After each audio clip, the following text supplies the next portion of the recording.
அந்த காசெல்லாம் பயன்படுத்தி ஒரு கருத்தரங்கம் நடத்துங்க. இப்போ யூடியூப் ரிட்டர்ஸ் சேனல்ல வீடியோஸ் ரொம்ப கம்மியா தான் போகுது. அப்புறம் பேரலையிலும் சரி அப்படிதான் அரண் செயலும் போகுது. இவங்க எல்லாம் சேர்ந்தே வந்து நிறைய கருத்தரங்கம் நடத்துறாங்க. நீங்க உங்க கை காசை போட்டு ஒரே ஒரு கருத்தரங்கம், அந்த கருத்தரங்கத்துல சுப்பையா அவர்களை கூட்டிட்டு போய் பிஜேபி எதிர்த்து நிறைய விஷயங்கள் கூட பேச வேணாம். இப்ப கரண்டா போயிட்டு இருக்கிற இந்த SIR எதிர்த்து பிஜேபியை எதிர்த்து கேள்வி கேட்டு சுப்பையா அவர்களால வீடியோ கருத்தரங்கம் பேச முடியுமா? பேச வச்சிருவீங்களா? அதுதாங்க சேலஞ்சு. பேச வைக்க முடியாது. ஏன்னா நீங்களே எதுலயுமே பேசலையே.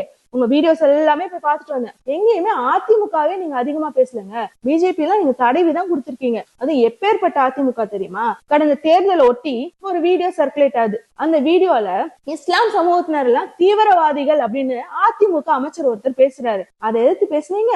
பேசல. அதனால நீங்க அதிமுக எதிர்த்து பேச மாட்டீங்க. சுப்பையா பிஜேபி எதிர்த்து பேச மாட்டாரு. ஆனா கரிகாலனும் மைனரும் பேசுவாங்க.